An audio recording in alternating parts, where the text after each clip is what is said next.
For years, Sean Diddy Combs carried himself like nothing could touch him. He was the mogul of moguls, a man whose name opened doors and whose parties defined entire eras. He outlived scandals, beat lawsuits, and outspent enemies. Every time, people thought his empire would crack. He came back bigger, richer, and louder. But there's something even the richest man alive can't buy his way out of: the cold, unblinking eye of a security camera. Because in the middle of Diddy's trial, a single tape slipped into evidence. Just a few minutes of grainy hotel hallway footage. No sound, no commentary. Just a lens catching what words could only describe. And that was the beginning of the end. This wasn't a tabloid headline. This wasn't someone's memory or an accusation you could brush aside. This was visual proof. And once the jury, the press, and the world saw it, the spell of Diddy's invincibility was broken for good. This is the story of the video that doomed him.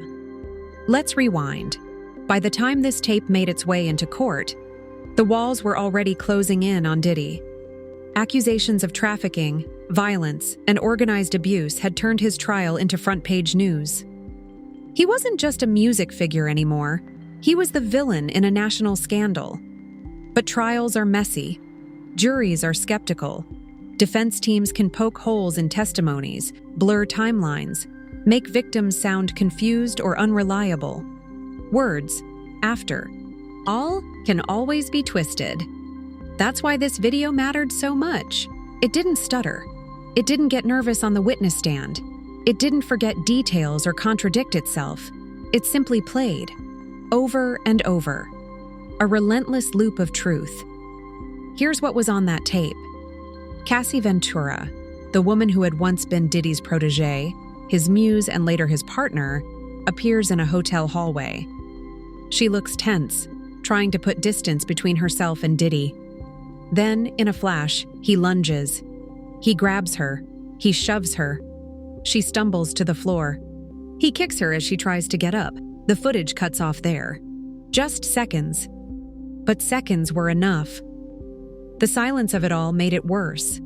No audio to soften it, no angry words to distract, just raw violence captured without filter.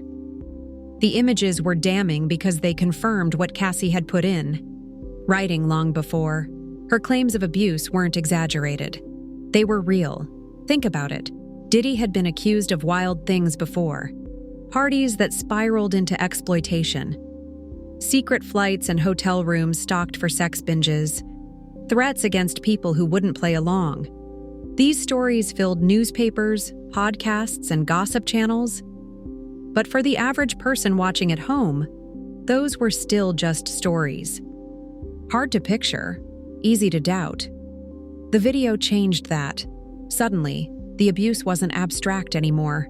It wasn't whispered about behind closed doors. It was right there in black and white. Brutal and undeniable. That hallway became a courtroom, all its own, one where the jury was the entire world. When prosecutors rolled the tape in court, the room reportedly went dead silent. No coughs, no shuffling papers, just the flicker of the video screen and the weight of what everyone was seeing. Jurors stared, stone-faced. Some leaned back in their seats. A few shook their heads. The defense scrambled, objecting, demanding limits on how often the footage could be shown. But the damage was already done. That silence, that moment of collective recognition, is something no lawyer can cross-examine. You can argue against people. You can't argue against a lens. Up until that point, Diddy's team had been leaning on a familiar strategy: discredit, dismiss, and distract. They painted Cassie as bitter. They framed accusers as opportunists chasing money.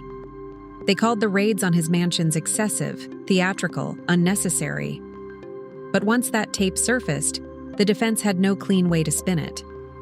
They tried calling it an isolated incident. They argued Cassie had chosen to stay in the relationship after. But the visual truth hung over every word. Every witness who testified about violence suddenly had backup. Not from their own memory, but from the cold reality of the footage. Even when those witnesses weren't Cassie, the tape gave them credibility. And, outside the courtroom, the internet exploded. Clips of the tape spread like wildfire across Twitter, TikTok, and Instagram. News anchors replayed it nightly.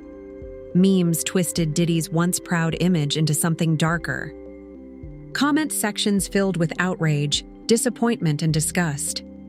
Celebrities who had once been silent rushed to distance themselves. Partnerships dissolved. Diddy's once loyal fan base fractured, with some defending him but most recoiling, in shock. The mogul who once commanded culture suddenly found himself exiled from it. All because of a few seconds of video. Cassie's name has always been tied to Diddy's story, but this moment cemented her legacy in a new way. For years, people wondered why she stayed quiet, why she seemed to vanish from the spotlight, why she never spoke out. Critics accused her of complicity. Fans begged for answers. But when she finally came forward, first through her lawsuit and later through this evidence, the truth became undeniable. Her silence wasn't weakness. It was survival. And when she chose to speak, she did so, with a weapon more powerful than words: proof. In a way, this tape wasn't just about Diddy's downfall. It was about Cassie's vindication. When the jury delivered its split verdict, not guilty on racketeering, guilty on transporting individuals for prostitution, some argued Diddy had dodged the harshest outcome. But ask anyone what sealed his fate in the court of public opinion, and the answer will always be the same: the video. Because even if the law couldn't cage him forever, the world had already judged him. Sponsors gone, friends vanished, reputation in ashes. The mogul who once built empires with image and brand was ruined by the one thing he couldn't control: the truth caught on camera. Here's the twist. Diddy spent his whole career mastering image. He knew how to stage a party, how to sell a lifestyle, how to make cameras love him. His life was curated like an Instagram feed before Instagram even existed. And yet, it was a camera. One he didn't control. One he didn't even notice. That destroyed him. No makeup. No music.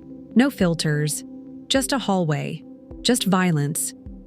Just the reality behind the myth. When we talk about Diddy years from now, people won't remember the yachts, the white parties, or the Grammy wins. They'll remember the tape. The video that flipped the narrative. The video that made denials pointless. The video that doomed him